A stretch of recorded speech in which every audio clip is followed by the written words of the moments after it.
Friends, இன்றைக்கி செம்ம டேஸ்டியான தேங்காய் பால் புலாவ் எப்படி பண்ணலான்னு பார்க்கலாமா?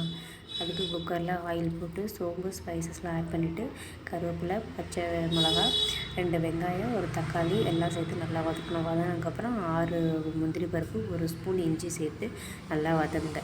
எண்ணெய் பிரிஞ்ச வரை நல்லா வதங்கினதுக்கப்புறம் அரிசி எடுத்து ஊற வச்சுருக்கேன். 1.5 மூடி தேங்காய் தேய், பால் தனியாக எடுத்து வச்சுருக்கேன். 1 டம்ளர் அரிசிக்கு 2 டம்ளர் தேங்காய் பால் ஊற்றணும். அது மாதிரி நான் 2 டம்ளர் அரிசி எடுத்திருக்கேன். 4 டம்ளர் தேங்காய் பால் எடுத்து வச்சுருக்கேன். கொத்தமல்லி சேர்த்து நல்லா வதக்கிட்டு தேங்காய் பாலையும் ஊற்றி ஒரு சிட்டிகை மஞ்சள் போட்டு உப்பு தேவையான அளவு உப்பு சேர்த்து நல்லா கிண்டிட்டு நம்ம ஊற வச்சுருக்க அரிசியை சேர்த்து நல்லா கிண்டி 2 விசில் விட்டு இறக்குனா கமகமான தேங்காய் பால் புலாவ் செம்ம டேஸ்ட்டாக செம்ம ரிச்சிங்காக இருக்கும். இதில் எந்த மசாலாலுமே சேர்க்கக்கூடாது. மசாலா சேர்த்திங்கன்னா தேங்காய் பாலிலேருந்து கிடைக்கிற குட் ஹெல்த் நம்ம கிடைக்காது. ஸோ எந்த மசாலா போடாமல் நல்லா காரசாரமாக உருளைக்கிழங்கு வச்சு சாப்பிட்டிங்கன்னா செம்ம டேஸ்ட்டாக இருக்கும். ட்ரை பண்ணுங்கள்.